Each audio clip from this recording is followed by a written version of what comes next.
struggling to keep spoiling me, but also so clearly disliking that character. Good morning, beautiful people. Today I am joined by a very special guest from our favorite town, John Cabrera. You know him as Brian Fuller, and he also has a new app we're going to be talking about.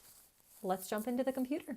Yeah, we actually had last year when we started Remarkist, when we got to the episode where she's running away from Jess, you know this, and she's zigzagging. She's zigzagging. That like prompted a whole discussion where I'm like, so I'm from Florida, and and this is exactly what they teach, what you do with an alligator. But everybody also feels like alligators and crocodiles are the same, and I'm like, no, they look very different. Very different. Yeah, alligators are like big, bulky creatures. Yes. Yeah. Crocodiles are slender, fast. I mean, both dangerous, but like alligators will just like be laying in the middle of the road. Mm-hmm. They're not as aggressive. I don't know. Sure, if you, I don't. Crocodiles, yes. Crocodiles are, and caimans, which are in this sort of more related. They're like smaller, nimble, fast, and like, they're in water and they'll just like. In the water. I'm saying they'll just bite you. Probably they will bite you, but I've never really gotten to experience that or see that firsthand. But Miami, Florida in general is very it's a very reptilian place in a lot of ways. That and peacocks. I remember peacocks as a kid. Yeah. Those are the two. There's also a lot of really beautiful things about Florida. I mean, Florida, right? The name Florida comes from flower. Okay, the more you know. I didn't know that. And so it's the vegetation in Florida is beautiful. Yeah, for sure. But then you went out of state for college, or you were in state? I was out of state. I moved to Chicago when I was the moment that I turned 18, I was out of Miami. I moved to Chicago. I consider Chicago to be my artistic birthplace, because Miami for me was, as I said, it was just sprawling suburbs, nothing to do, just the mall and the movies. That's really like mostly what it was. And when I got into my later years in high school, then it got a little fun because you have a car and you can get to Miami Beach and Coconut Grove and all of these like kind of cooler places. But it never really was completely my speed, and I didn't really know why until I moved to Chicago. Was like, urban and, like just metropolitan and like there was just art everywhere, and it was just my first exposure to just diversity of culture. And I just hadn't experienced diversity of culture in growing up in like tract home sprawl, and I just fell in love with it. And it's where I went to school as an I got a degree in acting from the theater school at DePaul University. And it was like, I was just living and breathing theater and art and all of that for the first time in my life. And it just transformed me. I feel like two completely, I feel like who I was before Chicago and who I was after Chicago are just two completely different people. What would you feel like drew you to the theater side of things versus like going directly to Los Angeles and doing the like more, I guess, TV acting route? Yeah, well, the first thing was my age. I was 18 years old, and so you go to university if you can, right? That's what I did. Yeah. And there aren't really universities for higher level acting training. There's not really universities for film and television acting that's like specifically for that. All of the like really like prestigious universities that are specific to acting and whatnot, they're all theater, like Juilliard, Carnegie Mellon, Gotcha. DePaul. And so the idea is that as a young actor, you kind of get your foundational training in the theater. And then once you have that foundational training, I mean, most of the really great film actors all came from theater for that reason. And once you do that, then you get to decide, I guess, where you want to go. If you go to New York, you're basically deciding that you want to continue on the theater route, and you're really pursuing theater and Broadway, off Broadway. If you Gotcha. go to Los Angeles, then you're saying, okay, I got all of my theater training. I'm ready to now step into film and television, which is sort of training as well, but now you're doing it sort of on your own. Mhm. And it was, I'd say, mostly skewed towards Los Angeles. I'd say probably 75% of my class all moved to Los Angeles, and then like a small proportion of them moved to New York. There were a few who stayed in Chicago, also theater town. That's like you're also kind of saying that I want to That kind of has a scene like that too, like a theater scene for sure. Yeah, their theater scene it's Companies a and really stuff. cool theater scene, but it's grittier, it's smaller, it doesn't have as high of a ceiling, right? Like if your dream is a Tony Award, that's Yeah. like Chicago is only going to get you so far. So that's where people, folks sort of go to one of the two coasts. And Gotcha. I actually stuck around in Chicago. I Mm. didn't move immediately. I stayed there for a few years, was a part of founding a theater company out there. And That's amazing. yeah, That's really cool. it was really cool. And we created a theater festival that went on to continue for the next 20 years. Wow. The theater company now has evolved, but is still around. It's now more focused on advocacy uh, and social justice. It's really exciting to see how that thing that we began back in the late 90s evolved. Mm. Most of my closest friends in school, one of which was Sean Gunn, Yeah, who that's played, really cool. yeah, most of them went to Los Angeles, of Okay. course, to just immediately try and break into the television biz. And I stuck around in Chicago for a few years doing the theater thing, until I decided to come visit, and it was just my intention was just to visit for like Mm. a couple weeks and just hang with my friends that I hadn't seen in a while and really missed. And I just fell in love with the city. I Oh, just fell that's in love with amazing. it, and I just decided I don't want to go back.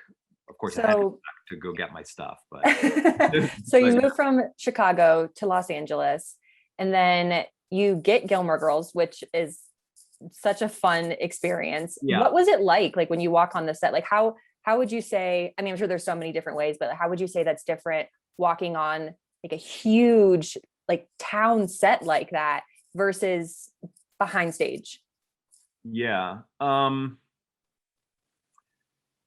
It was really, I mean, I'm trying to remember, like, kind of put myself back into what it felt like to see that kind of stuff for the first time. Yeah. And I, I think what I remember was just awe of not the set. It was more like awe Mhm. of all of the people that were making it happen. So I Mhm. was more fascinated with, and this makes sense because as my career has evolved, I've become more interested in the building side of everything and Oh construction yeah. It like the architecture. take a village type of a Yeah, thought process behind it. so I just loved, like, the things you don't see on television, right? Which is like some big crane, like holding like a massive silk screen above to create like soft lighting on Oh just wow. an area of the street, Oh, that's so cool. or walk around that school and there's nothing behind there, just look Yeah.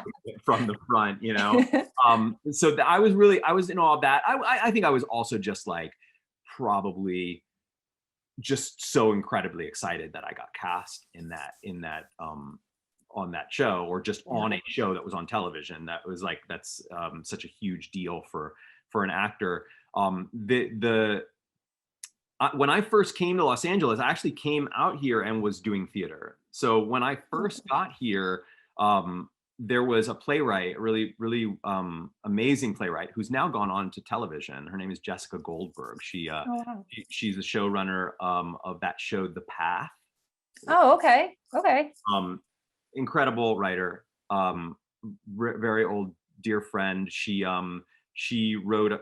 She was an up and coming playwright at the time when I moved out here, and I had met her in Chicago. She had a play out here, and I immediately was cast in that through my relationship to her. Again, it's something that you should know about Hollywood. It is all who you know, or that's a big part of it. Networking. That's is so a big fun though. part of it. What Yeah. was the show? It was called Refuge. Oh. Or actually, no, sorry. Refuge was the one that I met her on in Chicago. The name of this one was called Good Thing. And it was a style of theater, like a kind of a theater movement of the late 90s, really gritty, small, very realistic, gritty drama about 20 somethings. Which was a big thing in the late 90s. Yeah, I think of like Rent. Like that's like the first gritty. No, grittier than that. Think Oh, even really? even more realistic. Yeah. She's an incredible writer. Anyway, that show, Mara Casey, the casting director for Gilmore Girls, came to see that show, and she saw me. Oh, wow. And she also, and I mentioned this a lot, actually at Sean's wedding, and Amy and Dan were there, and they came and talked to me afterwards, or Dan did. But I often say that like Sean is partly responsible for me getting the role on Gilmore Girls, but that should be, and Dan came up to me and he was like, no, we cast you because he's like, give yourself some credit. Yeah, and so I want to clarify. What I mean is that I wouldn't have met Mara Casey if it was for Sean, because I met her through mutual friends. Again, this is sort of part of that whole thing. It's all who you know. She was at a party, a Christmas party that I hosted at my apartment. She was in town, wasn't able to go home to her family for Christmas, so she came to our party, and I met her, and we really hit it off.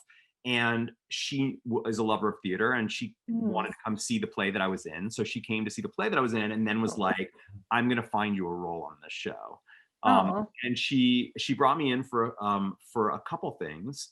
And I didn't get them, but they kept bringing me back. And actually Dan did specifically request to bring me back, even though they didn't cast me in the other role. Was that for the Brian character that they like brought you back specifically? Yes, and you got that character? For the Brian character, yeah.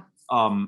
I was still auditioning against other people, but they were like, can we get that guy? Yeah, they're like, remember that one guy that's been here? Yeah. Yeah. And so yeah, I mean, I have to imagine that in the room, Mara probably spoke highly of me against, when because I'm sure they all talk about like the different options. Should we go with this actor or that actor? So my guess is she's also a very dear old friend.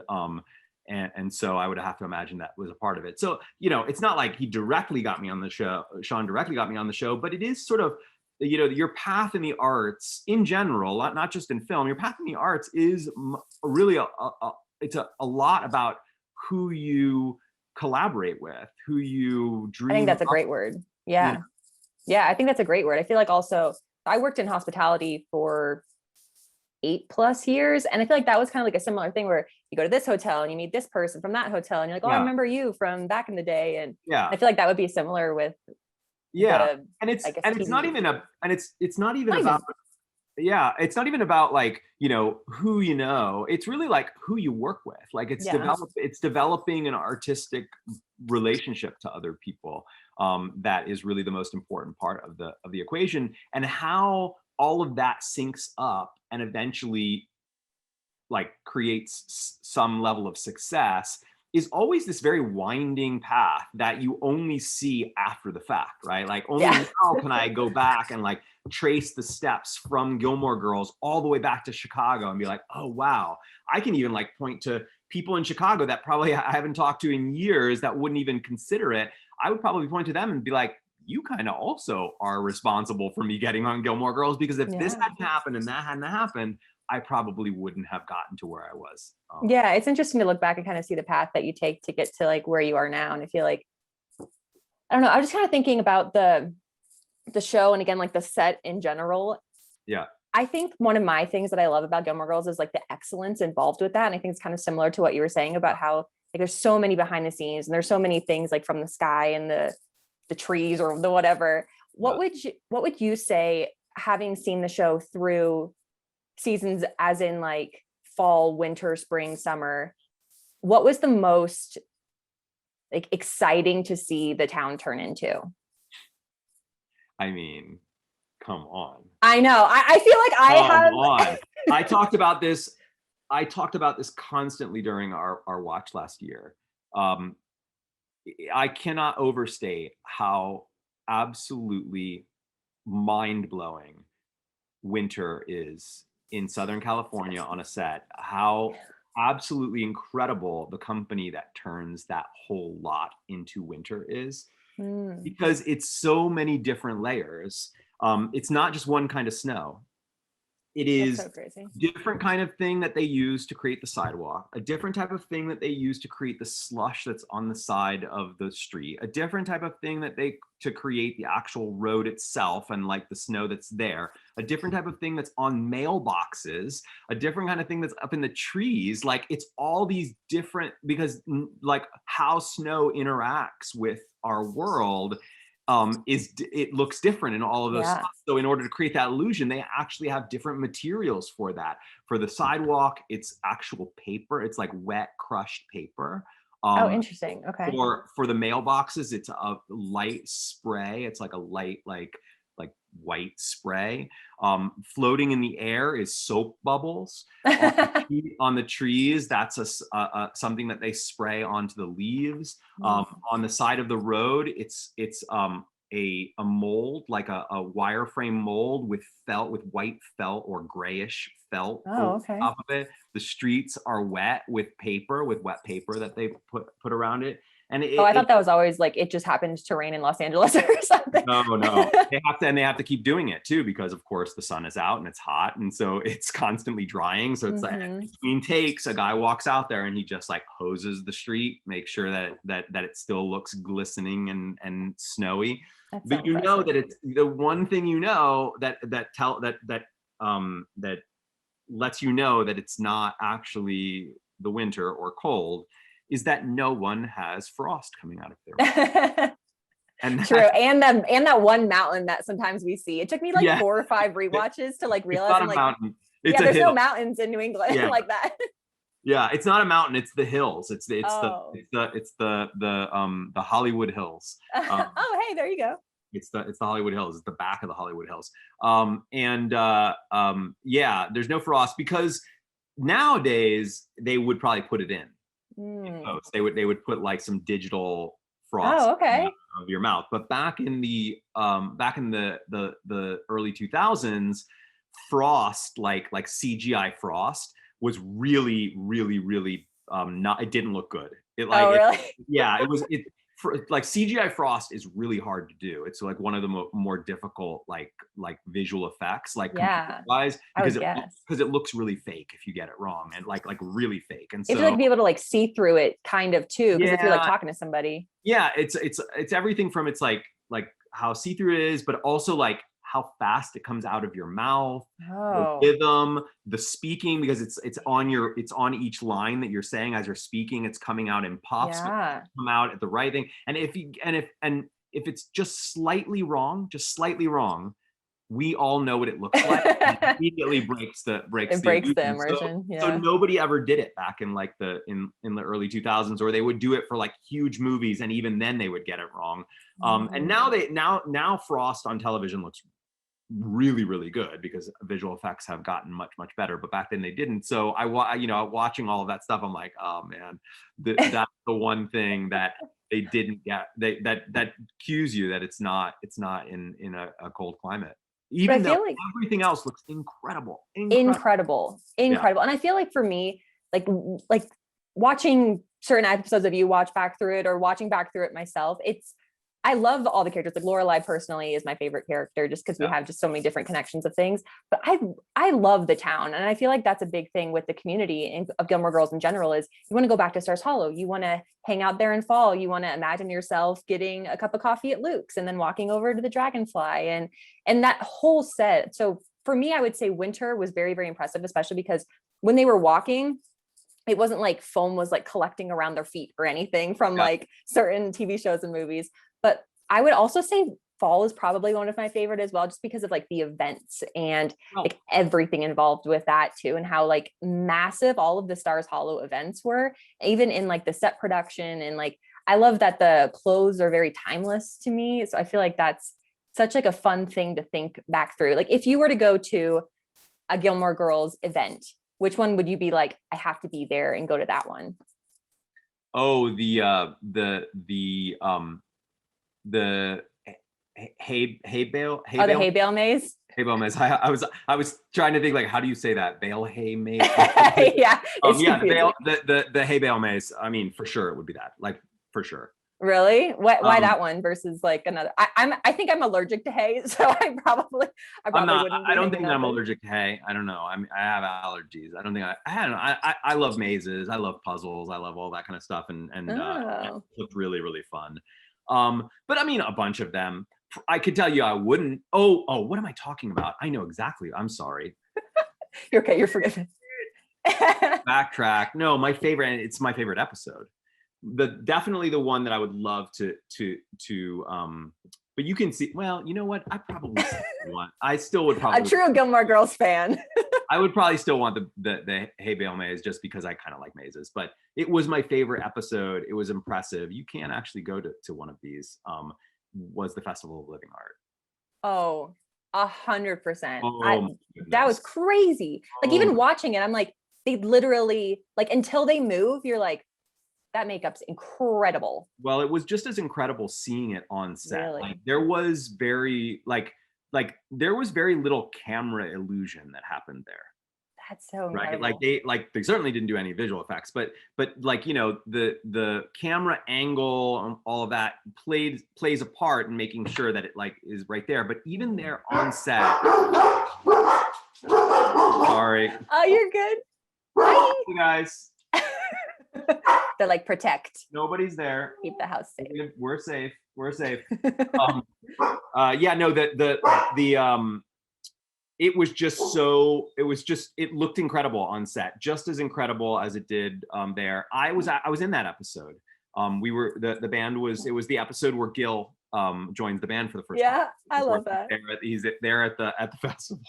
That's so funny. And so I was shooting that day, and I was actually walking back to my trailer to leave. Like I had finished, and I walked by the town. I had to walk through the town where they were shooting that. Like they shot it right in front of the high school, and I was like walking, just like stopped, and I was like, oh my goodness.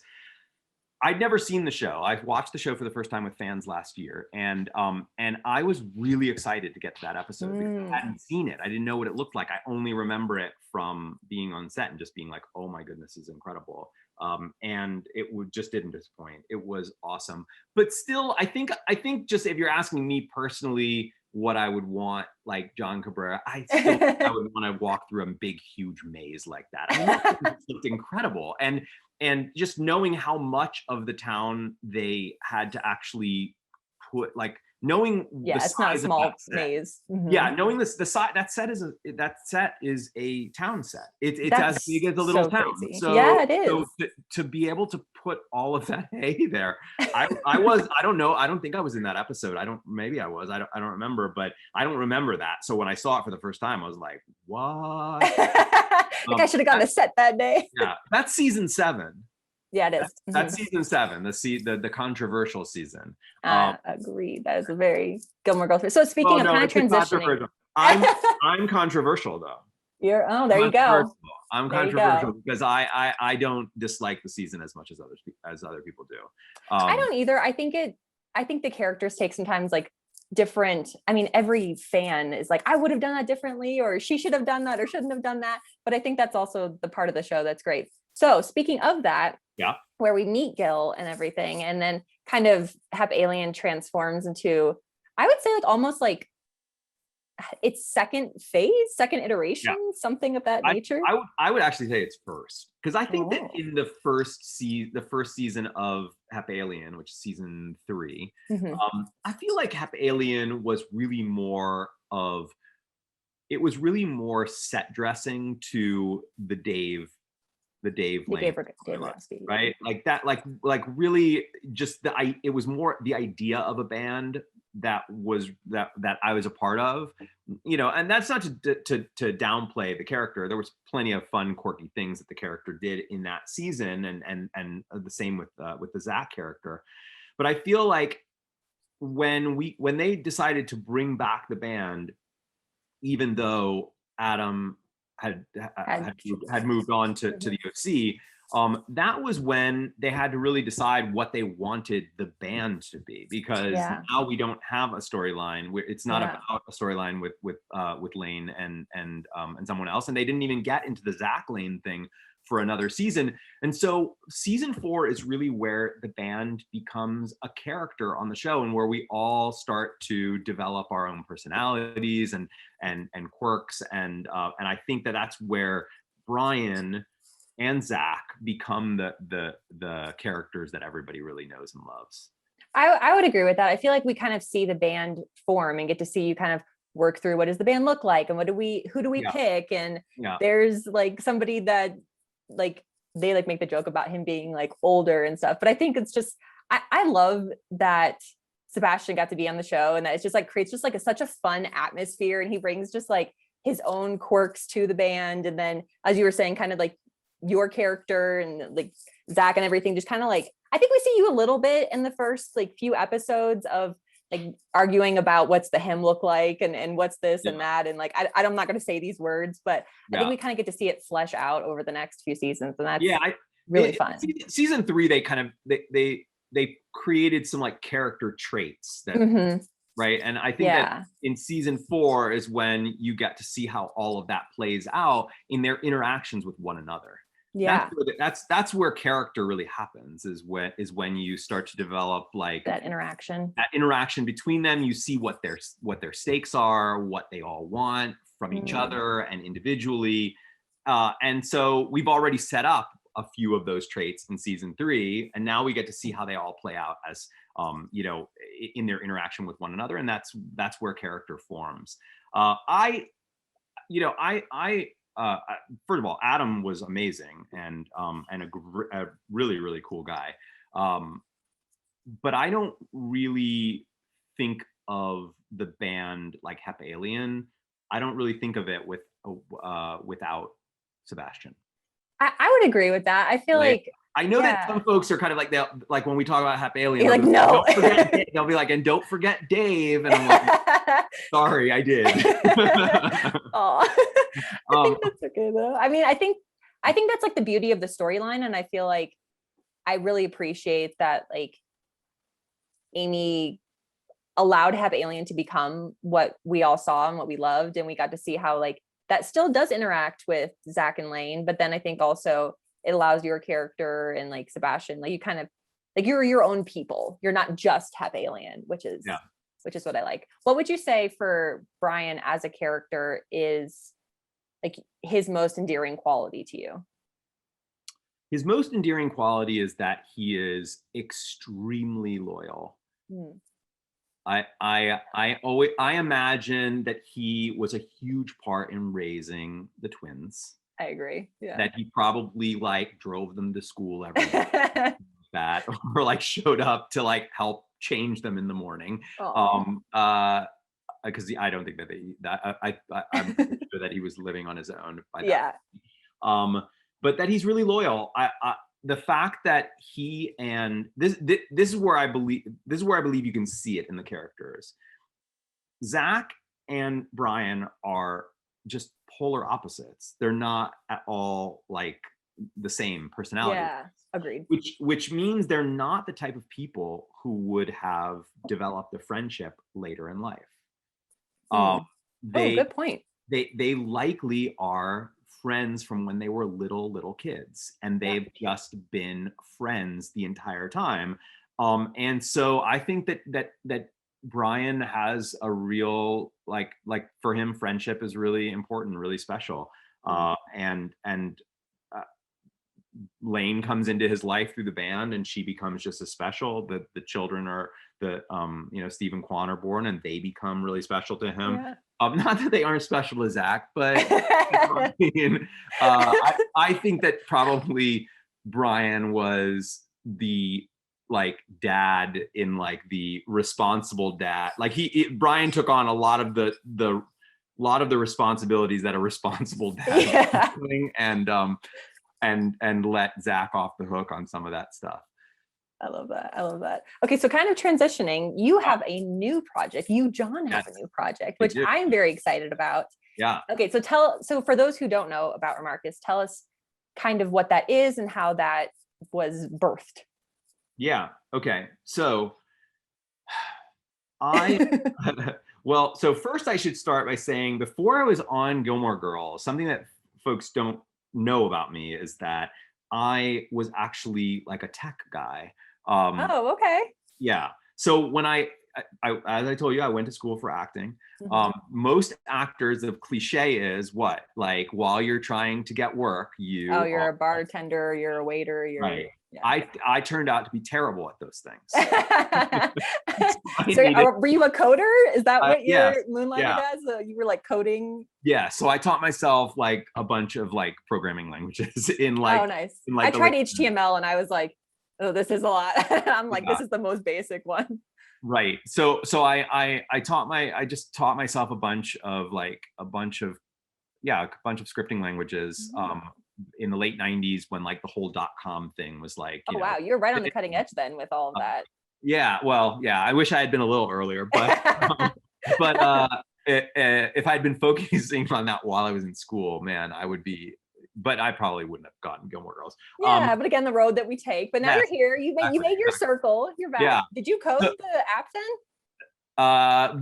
Yeah, basically. I mean, so most of it. Okay. Well, so I'll let me get to that. So that was my waiting table. Is that I was like, building web apps and websites in like the first few years that I moved to Los Angeles.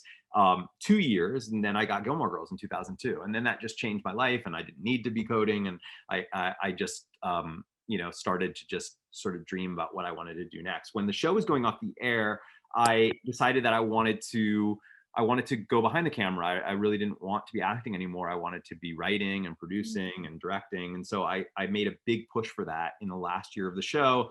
And a year after the show went off the air, I sold a project to Warner Brothers, a sci-fi project that I had written, and the development process was long, but it got made, and it was a really exciting first thing, right? Like that's like huge, very often unheard of, that you just immediately, like, your first thing is a studio project like that. But it was also like my first, so it was my first taste of working with a studio, because it was science fiction. It was also my first experience working on something that was developing, or that had like, you're like creating your own world, basically. Kind of like a Lord of the Rings style of like, it's its own thing and it has its own. Well, it was a science fiction characters. It was science fiction, but yes, it was it was big world IP. I call it big world IP, intellectual property. Oh, there you go. So I got to see what building something like that would look like, as it relates to fans that would converge around it. I love that. And specifically how fans and studios interact with one another on stuff like that, which was really so unique. Yeah. And so what I learned was that there's this very interesting, strange dynamic that I actually found kind of dysfunctional, in that the fans develop a real strong ownership to stories that they care about. 100%.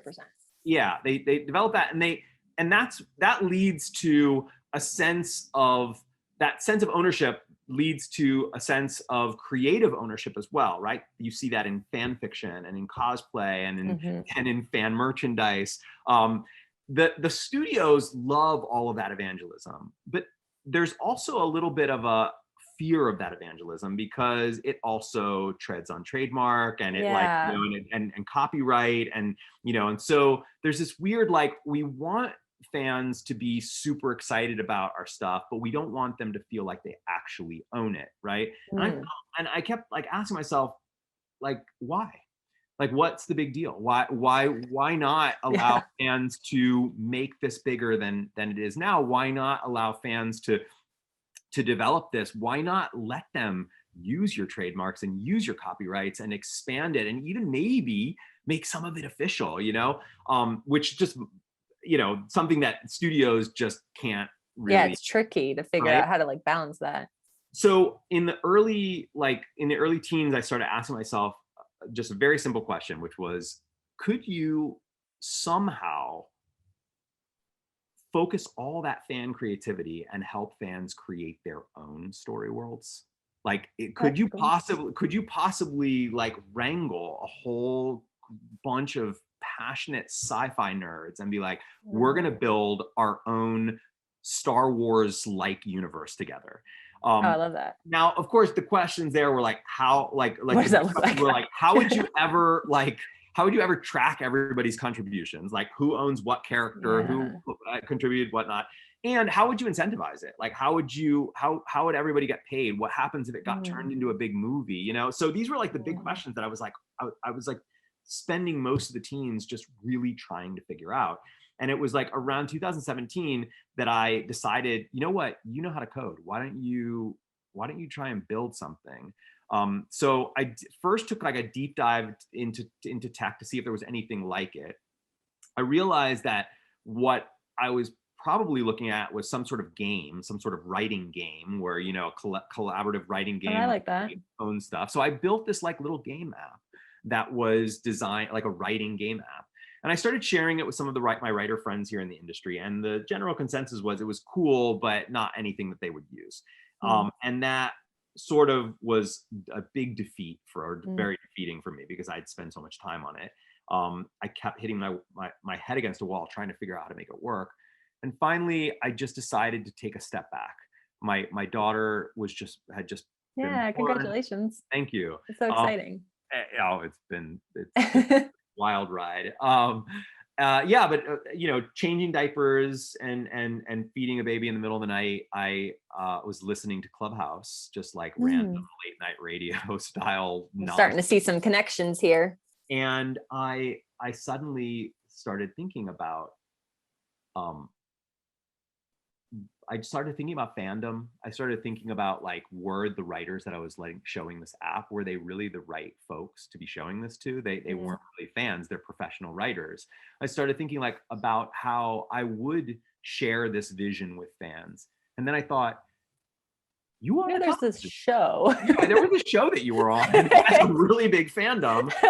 But then the dilemma there was, you don't really know that show. And you have a relationship to this fandom, but there's a wall between what you know about the show and what they know about the show. And so it was very quick, but it was like, oh, I know what you should do. Why didn't you get to know the show that you were on? So I just almost immediately was like, okay, I'm going to just start watching the show and I'm going to invite fans to watch it with me.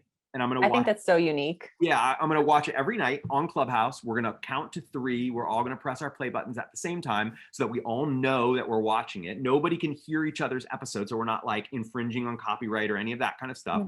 We can just hear each other like a DVD commentary track. We can hear each other chattering over it. And I'll let them guide me through this. I'll learn what this show is through them. They'll point out things that I might have missed without them. And let's see what this is like. And it was amazing because, of course, I know a lot about the show, but only from behind the scenes. I didn't really know the story. I didn't really read many of the scripts. You know, the ones that I did read, I just heard them at a table read and didn't really remember them. Or I wasn't at the table read, which sometimes was the case for me. And so it was really incredible. I was watching and experiencing this whole story for the first time with fans. and I suddenly like forgot about that other app, the thing that I had built before. And I was just like in it. I was like having so much fun every night. I would like, call up Sean or Keiko and be like, hey, you're in the next episode. Will you pop in and surprise us? And they would jump in, and every week the community was growing by like 10%. And it was just a joy through the summer. We were doing this through the summer. At a certain point, I was like, I wonder if I started to play around with some of the concepts from that other app, I wonder what this Gilmore Girls fandom, what they would think. And so, some of those concepts in the old app were things like a game currency that you would collect, right? So I wonder what it would be like if I dropped a game currency here in this, and people collected it for RSVPing to events. So I drop it, and the reaction is like, we don't know what this is, but we're collecting it, And then I was like, maybe I'll give them the ability to tip one another. If somebody says something really insightful, they can tip somebody, and so then we get this little economy going of like and appreciation. And so people start tipping each other. At first, people were hoarding it a little bit. They're like, I don't know what this is, so I don't know if I want to tip. But eventually, people started flowing, and then I was like, I wonder if I can drop like digital collectibles, which also was another component of that game, what they would think of that. And so I started dropping these digital collectibles. They look like little like 80s sticker, like 80s and 90s stickers, those like round scratch and sniff stickers. Oh, I love those. They're really simple, just like a little emoji, a colored background. And I would drop them. There would be a limited number of them. You'd have to crack a password in order to get one of those to be that would get it. There goes your maze. Yeah, the password was exactly right. The password was always something related to the fandom. So it was like you'd have to like figure out some line from a script. And so people were like be reading through old scripts or rewinding on their episode to find that line and mix it with that one and crack the password. And you'd be one of like maybe 20 people that got that particular, we call them mementos. And I started dropping those, and people were really getting into it. At first people were like, what in the world? And by the end, like, it was just like, if that particular event was an event with a memento, I knew that everyone was going to be there because they thought maybe I'd give them a hint on the password.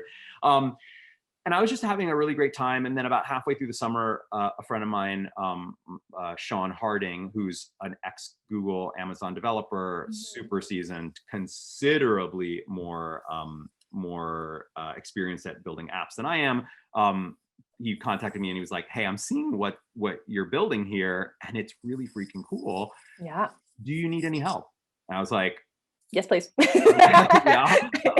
So we talked a little bit about it. I told him, I think that what we're building here is something very akin to maybe a sort of an analog to the brick and mortar fan convention. We've got a little mini marketplace of collectibles. We've got events, some of them with premium guests, some of them without. And I think that we can build something here, not just for Gilmore Girls, but for other stories, other franchises, something where people converge together, not just to watch shows together. We play games together now. We just converge to talk about shows. We have fireside chats with big guests, like writers from Gilmore Girls, some of the actors. And it's really kind of fleshing into, I think, something that looks a lot like a fandom convention, but that has this additional component of content creation. Because after we finished Gilmore Girls, I was like, okay, we just watched 150 plus episodes of the show. No small feat. Why don't we start watching other shows together? And instead of me scheduling them, why don't you schedule them? And why don't you start dropping collectibles for each other? So it's not just me, you start doing that. And so we ended Gilmore Girls in September, 154 events in our calendar, and about 20 collectibles that I had dropped over the course of 4 months. 2 months later, our calendar had 1,200 events across 120 different franchises, Friends, Harry Potter, Mad About You, kinds of stuff. And over 400 of these mementos that were created by our community for each other, with a lot of the same things that I had been doing. They create passwords and challenges for each other to crack them. And it's really, really great fun. So we've been doing that for a year. The old app that I had created now has been transitioned to a new iPhone and Android app that we now have in beta. So people can install that app now. And we are about to return to the source.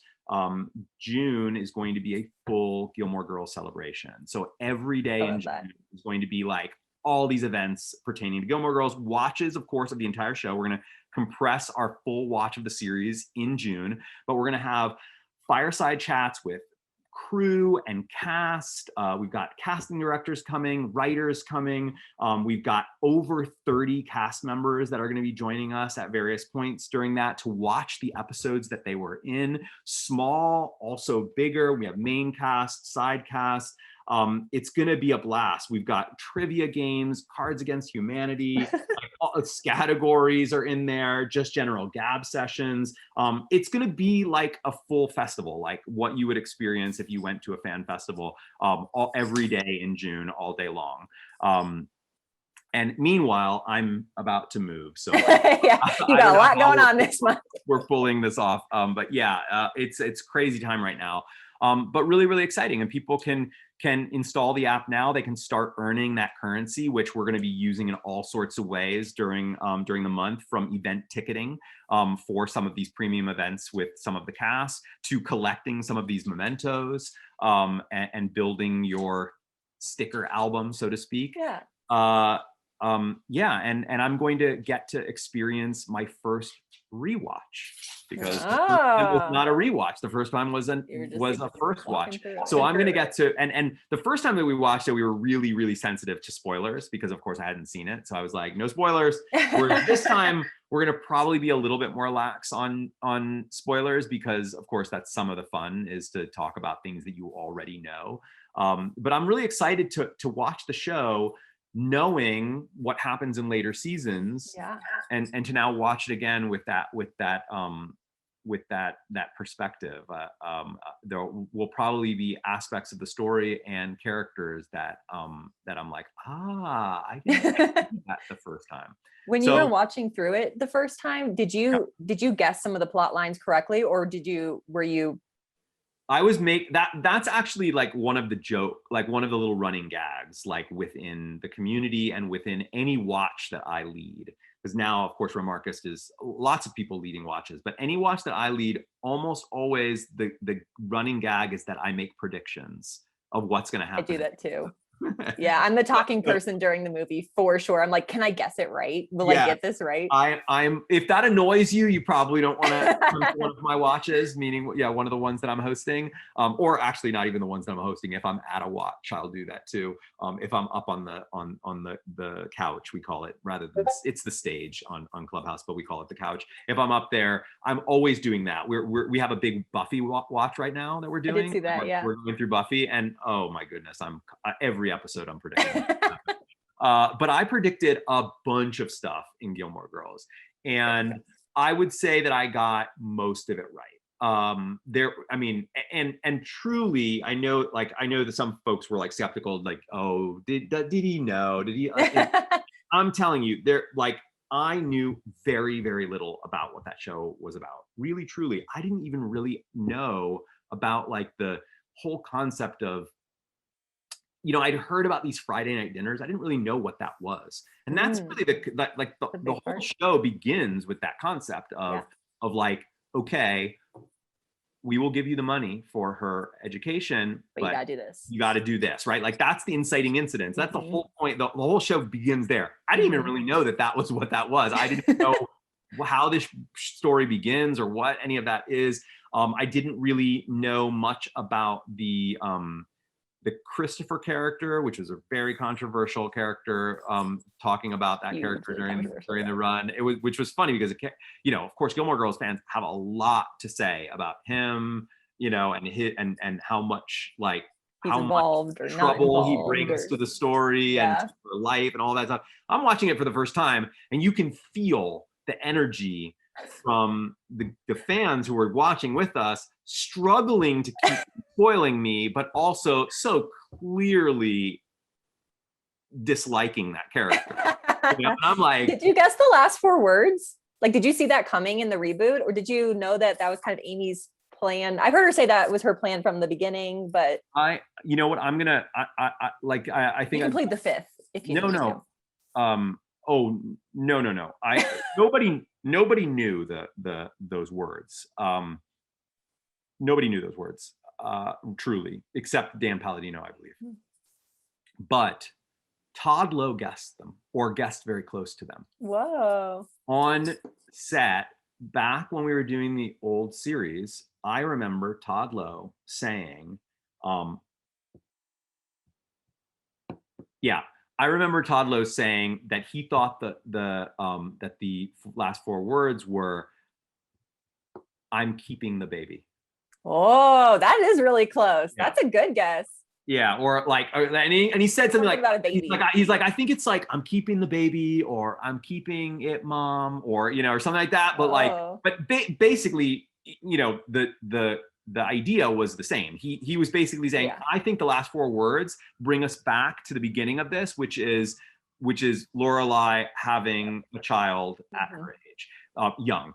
And he also, of course, was saying that and thinking that was going to be the case back in the old series when Rory was younger, was in college, was still in college, right? Like, of course, not as young as Lorelai, but in his mind, he's like, I think that they're going to do something where they bookend it with that pregnancy and having a child and raising a child. It's all been about this and whatnot. So he doesn't remember. I don't know. I don't think he remembers that, him telling me that, but I'm sure he remembers, or probably thinks he knew that because he said it.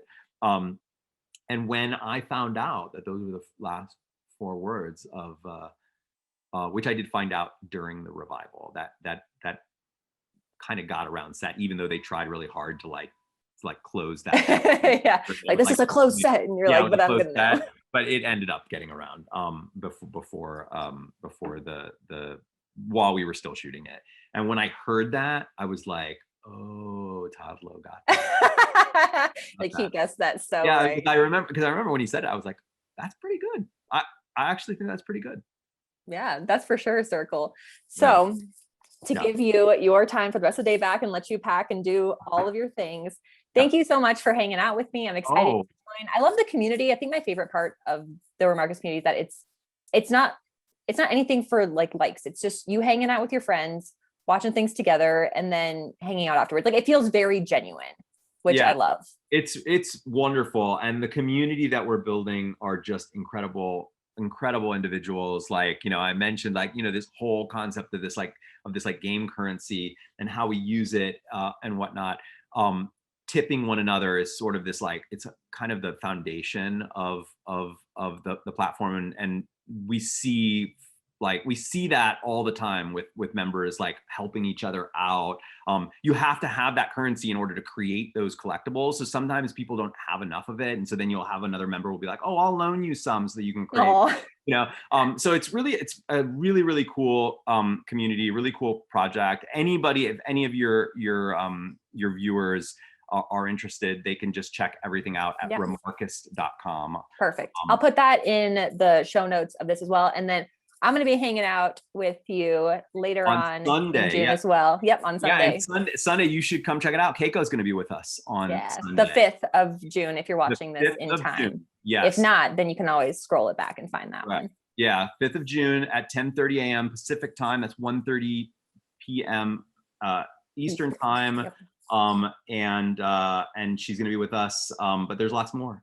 Sean is going to be with us later in the month, and lots of other actors. That was really fun watching it, because I was also like, oh, that's my friend blank. I should call him again, or I didn't know that they were in the episode. Oh, I'm going to call him up. So it's really cool doing it again. I'm like, okay, I know all of the people. I know where we're going in this now. Yeah. Oh, it's so fun. Well, thank you so much again, John. Yeah. Good luck moving. You got this. Yes. Have a great rest of your day. Yeah, you too. I'll see you on Sunday. Bye. Bye.